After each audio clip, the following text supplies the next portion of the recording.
वर्णन आता है भागवत महापुराण में कि राजा ऋषभदेव के 100 पुत्र थे। कितने पुत्र भाइयों? 100 पुत्र। और उस परिवार की विशेषता थी कि पिताजी अपने संतान के साथ रोज बैठकर सत्संग करते थे। प्रतिदिन समय निश्चित था उनका, चाहे कम ही समय करें लेकिन करते थे।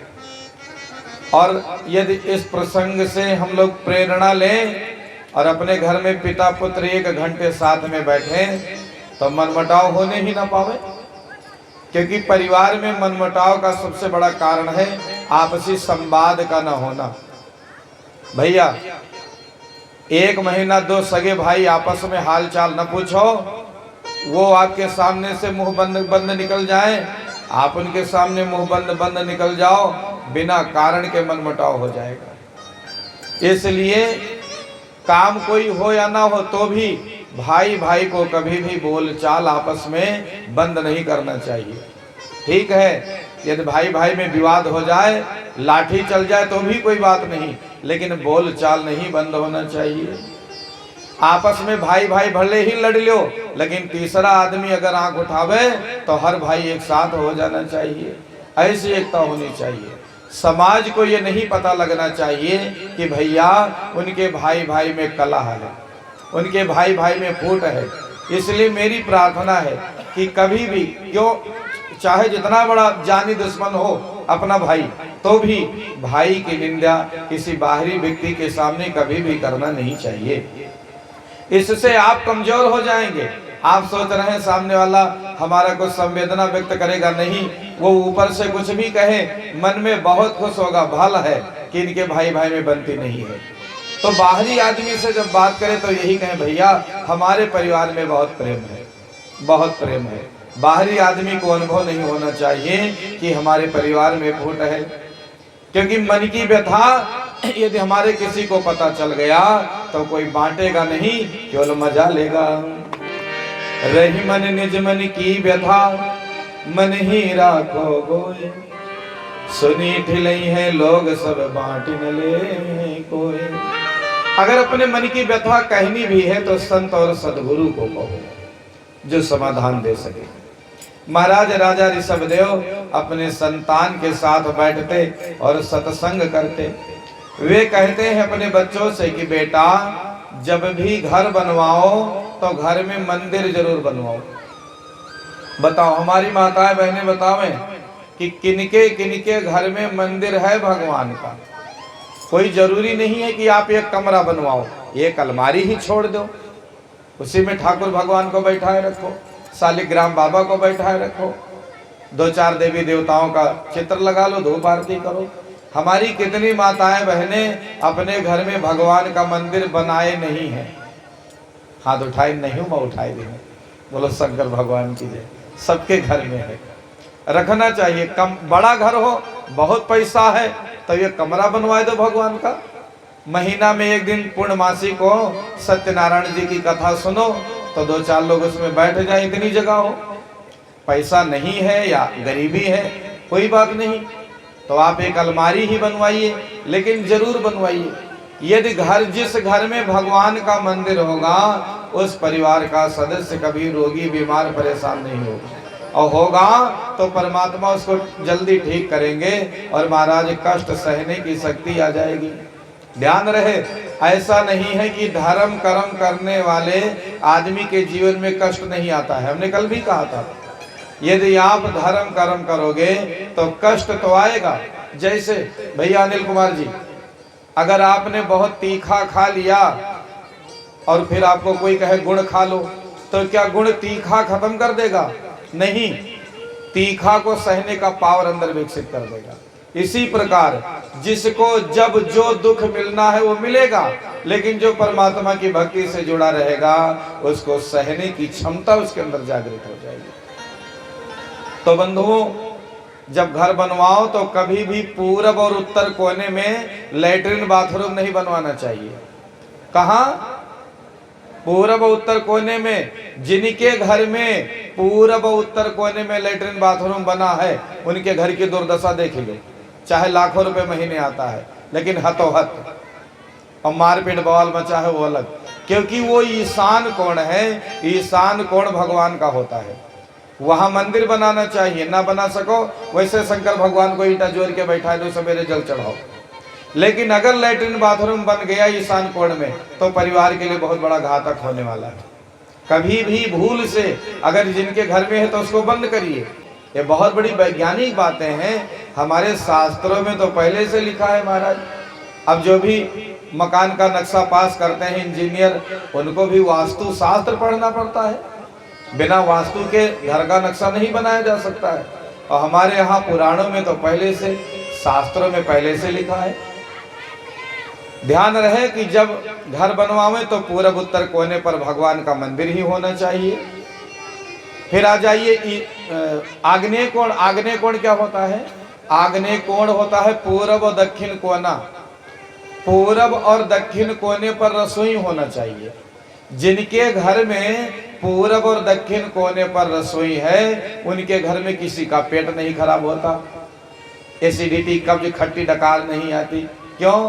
क्योंकि अन्न देवता के लिए सबसे जागृत जगह घर में होता है आग्नेय कोण, पूरब उत्तर कोना। घर की महिलाओं को चाहिए कि कभी भी भोजन दक्षिण मुंह करके, पश्चिम मुंह करके ना बनावे। वैसे भोजन बनाने का सही दिशा है पूरब मुंह करके बनाना। भोजन बनाने वाले का मुंह पूरब दिशा में हो और रसोई आग्नेय कोण में हो तो फिर कहना क्या? बल बुद्धि का संचार होगा जीवन में। एक प्रश्न है कि जिनके घर का दरवाजा पूरब माथा है, वह ध्यान दें।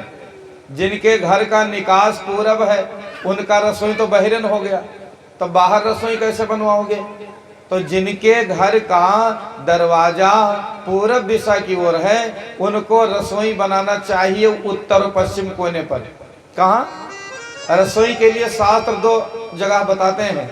अगर पूरब माथ आपका घर है तो आप वायव्य कोण में बना सकते हैं, लेकिन वहां भी भोजन बनाने वाले का मुंह पूरब की ओर ही होना चाहिए। कहीं कहीं लोग उत्तर का उल्लेख करते हैं, लेकिन फर्स्ट नंबर है भोजन बनाते समय मुंह पूरब रहे। भोजन कभी भी खड़े खड़े नहीं बनाना चाहिए। लड़का बिटिया के तिलक ब्याह है, वहां मजबूरी है। 1500 लोगों को बैठ करके बनाना खिलाना आज के युग में संभव नहीं है, लेकिन घर में कोई दिक्कत नहीं है 4, 5, 10, 12 खुराक बनाने में। जमीन में बैठकर महिलाएं बनावें और पुरुष जमीन में बैठकर खाएं। एक कुर्सी मेज पर खाना बहुत बड़ा वैज्ञानिक तरीका है। फिर हम रोगी हो रहे हैं, दवाई खा रहे हैं, इस सब की कोई आवश्यकता नहीं पड़ेगी। बैठे बैठे भोजन बने, बैठे बैठे भोजन खाएं। पुराने लोग बैठे बैठे खाते थे, कहाँ जल्दी रोग होता था। तो ये हो गया। जिनके घर का मुंह पूरब माथ है, वे वायव्य कोण में रसोई बना सकते हैं। पूर्वे रक्षत बारह आग्नेयम गरुड़ध्वजा दक्षिणे पद्मनाभस्तु। दक्षिण दिशा में, दक्षिण दिशा में जब पहुंचेंगे तो दक्षिण के बाद जो कोना आता है, पश्चिम और दक्षिण कोना, नैऋत्य कोण। नैऋत्य कोण के पास आप लैट्रिन बाथरूम बनवा सकते हैं, लेकिन ध्यान रहे कभी भी लैट्रिन की सीट पूर्व पश्चिम की ओर नहीं जाम करवाना चाहिए, है तो अनर्थ करेगी। तब क्या उत्तर दक्षिण की ओर, ऐसी सिधाई होनी चाहिए महाराज। कभी भी किसी कोने पर टैंक नहीं बनाना चाहिए, नीचे वाला कोन छोड़ करके बनाएं। और जब घर में लेटें तो अपनी चारपाई, चौकी, बेड जो भी है वो पूरब और उत्तर की दीवार में छुआ नहीं होना चाहिए। एकदम अगर पूरब उत्तर की दीवार से आपकी चारपाई टच है तो फिर आफत है। चाहे 4 अंगुल ही छोड़ाओ, दीवार से बिल्कुल जुड़ी चारपाई नहीं होनी चाहिए। पश्चिम और दक्षिण की दीवार में है तो कोई बात नहीं, लेकिन उत्तर और पूरब की दीवार में तो बिल्कुल जुड़ी नहीं होनी चाहिए। सोते समय सिर हमेशा दक्षिण की ओर होना चाहिए, दक्षिण नंबर 1 पर है। कहीं कहीं पूरब का उल्लेख मिलता है, क्योंकि आदमी जिंदा रहे तो सिर दक्षिण होना चाहिए और मर जाए तो उत्तर होना चाहिए। उत्तरी और दक्षिणी ध्रुव में खिंचाव है, वैज्ञानिक कारण है। जिनके घर में बच्चे छोटे कद के पैदा होते हैं, उनकी मम्मी अपने बच्चों को बचपन से दक्षिण मुड़वारी करके लेटावें तो उनका बच्चा पूरे खानदान में सबसे लंबा होगा। खिंचाव होता है। और अगर उल्टा कर दिया, जहां मौका मिल गया उधर ही सिर करके लेट गए, तो जीवित व्यक्ति यदि उत्तर सिर करके लेटता है तो दबाव होता है उसके देह में, फिर बहुत रोग पैदा होंगे और बहुत सारे सेल सब विकसित रह जाएंगे। तो छोटी छोटी बातें हैं, सबका हम सबको ध्यान रखना चाहिए। आज ऋषभ देव जी अपने पुत्रों को कहते हैं, बेटा घर बनवाओ तो घर में मंदिर जरूर बनवाओ, और भोजन बने तो पहले भगवान का भोग लगाओ। हमारी कितनी माताएं बहनें रोज अपने घर में भगवान का भोग लगाती हैं, बहुत सुंदर। बाकी जनी कहते हमारे घर भगवान नहीं है, भगवान नहीं है तो लाओ, भगवान का भोग जरूर लगाएं। भगवान को भोजन नहीं चाहिए हमारा आपका, लेकिन जब परमात्मा को किसी चीज का भोग लगा देते हैं तो भोजन भोजन नहीं रहता, भोजन प्रसाद बन जाता है। और प्रसाद कभी भी व्यक्ति के जीवन में विकार नहीं पैदा कर सकता। प्रसाद में कितने अक्षर हैं?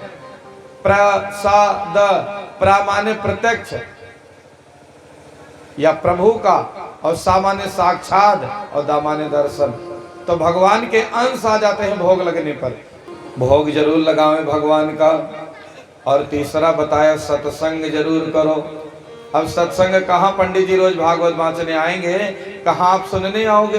तो सबके घर में मोबाइल है, मोबाइल पे सत्संग सुनिए संत सदगुरुओं का, रामायण पाठ करो, शिव पुराण देवी भागवत पढ़ो, एक किताब ले आइए, एक एक श्लोक पढ़िए। 3 काम अगर कर ले गए तो बात बन गई महाराज। और गुरु सेवा करें, माता पिता को प्रणाम करें, और ये सारी जिम्मेदारी माता पिता की है। बचपन से बच्चों में आदत डालें। ध्यान दीजिए, हमारी यहाँ जितनी माताएं बहनें बैठी हैं, अपने बेटे बेटियों को कहो कि पूजा नहीं करोगे तो भोजन नहीं मिलेगा।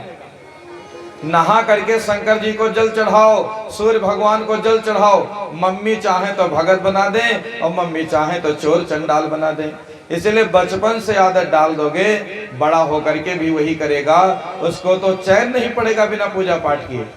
जो आदमी रोज पूजा करता है, किसी दिन नहीं करता है तो लगता है कुछ गायब हो गया है, उसका कुछ खो गया है।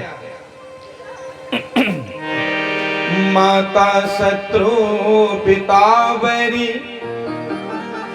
एन बालो न पाठिता, न शोभते सभावत हंस मध्य को यथा। उनकी माँ शत्रु हैं और पिता बैरी हैं, जो अपने संतान में श्रेष्ठ संस्कार नहीं देते, सुंदर शिक्षा का अध्ययन नहीं कराते। महाराज आज राजा ऋषभ देव ने ऐसा दिव्य ज्ञान दिया है अपने पुत्र को, 89 पुत्र तो तुरंत विरक्त हो गए महाराज। बड़े लड़के का नाम है भरत। समय बीता तो महाराज भरत को राजगद्दी दे दी है राजा ऋषभ देव ने, और वे वन को चले गए। भरत भी परम भक्त है भगवान के। पिता ने खूब समझाया है, बेटा जाके प्रिय न राम बै देहि, तजिए ताहि कोटि बैरी सम, यद्यपि परम स्नेही। मूर्खों से बात नहीं करना चाहिए, जो कहता धर्म नहीं, कर्म नहीं, देवी नहीं, देवता नहीं। जिसको परमात्मा प्रिय ना हो, उसको बिल्कुल करोड़ों बैरी के तरह त्याग देना चाहिए, चाहे वो कितना स्नेही भी हो। महाराज क्या किसी ने तजा है? हाँ, तजो पिता प्रहलाद। बाप धर्म को नहीं मानता था, परमात्मा को नहीं मानता था, तो प्रहलाद ने त्याग दिया। विभीषण बंधु, विभीषण ने भाई को त्याग दिया। भरत महतारी, भरत ने अपनी माँ को छोड़ दिया। बलि गुरु तजो कंत ब्रज बनितन, भई मुद मंगलकारी, भई मुद मंगलकारी।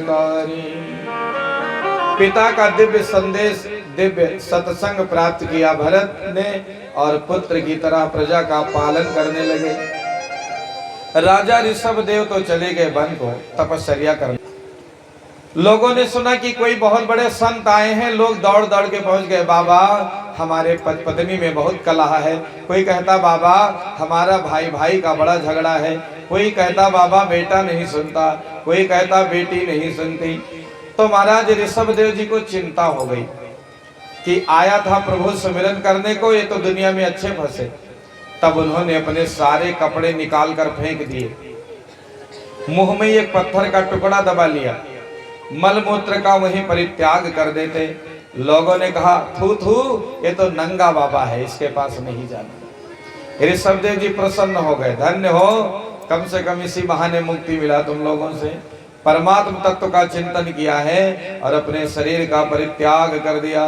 बोले भागवत भगवान की। जैसे सनातन धर्म में परमात्मा के 24 अवतारों की हमने चर्चा की थी, इसी प्रकार जैन धर्म में महाराज 24 तीर्थंकर हैं। जैन धर्म कौन है? जैन धर्म यही ऋषभदेव जी से महाराज शुरू हुआ। जैन धर्म के प्रथम तीर्थंकर कौन है? हमारे ऋषभदेव जी महाराज ही है महाराज। तो जितने भी पंथ निकले सब सनातन धर्म के सूत्र को लेकर के अलग अलग अपना पंथ खड़ा कर दिया। दुनिया में पंथ हैं, मजहब हैं, लेकिन धर्म कोई नहीं है, वो केवल गलत जोड़ दिया गया है। धर्म तो केवल एक है, सत्य सनातन वैदिक धर्म, जिसे हम कहते हैं हिंदू धर्म। बोले भारत माता की जय। अब महाराज ऋषभदेव जी तो मुक्त हो गए। भारत ने काफी दिनों तक पिता का राज्य संभाला।